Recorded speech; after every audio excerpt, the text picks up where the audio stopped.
Next question says, what does fiscal policy most closely focus on? 1, controlling the money supply. 2, managing taxes and spending.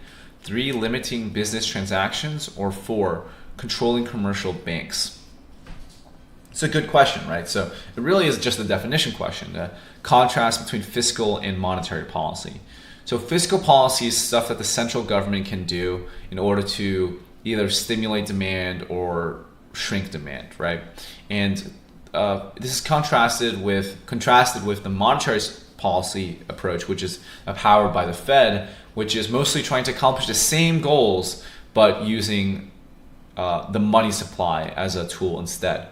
So we know right off the bat, one's not going to be right because that's monetary policy. And here's just really a definition kind of thing. Fiscal policy refers to either control over taxes or control over government spending, and changes in either of those things will change the amount of spending that occurs in the economy. And so we're looking for something like that in the answer choices. And it looks like answer choice 2 is the best answer, right? It says managing taxes and spending. And so those are both of the kind of tools that government has to engage with when they're talking about fiscal policy. Let's take a look at the previous tutor's answer. They also said 2. They said that fiscal policy refers to the use of government revenues and tax policy to influence the state of the economy with the motive of maintaining long-term price stability, full employment, and catalyzing economic growth by correcting short-run economic downturns. When an economy slows down, when an economy slows down with low aggregate demand, that leads to plummeting business activity, or it heats up due to its increasing aggregate demand beyond its productive capacity, the state takes actions that are within its capability. Such actions are considered instruments of fiscal policy.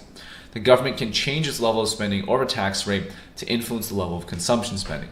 When government spending is increased investments absorb unemployment from the market, and a rise in the number of consumers leads to an increase in aggregate demand that rescues the economy from recession. The opposite is done when the economy undergoes a high level of inflation. Similarly, when the tax rates decrease, the increase in the disposable income of consumers incentivizes consumption spending that leads to an increase in the level of aggregate demand. The opposite is carried out when the economy experiences inflationary pressure, right? So this is a good answer. It breaks down the situations in which you would use both types of policy well, and nothing really much to add in that arena.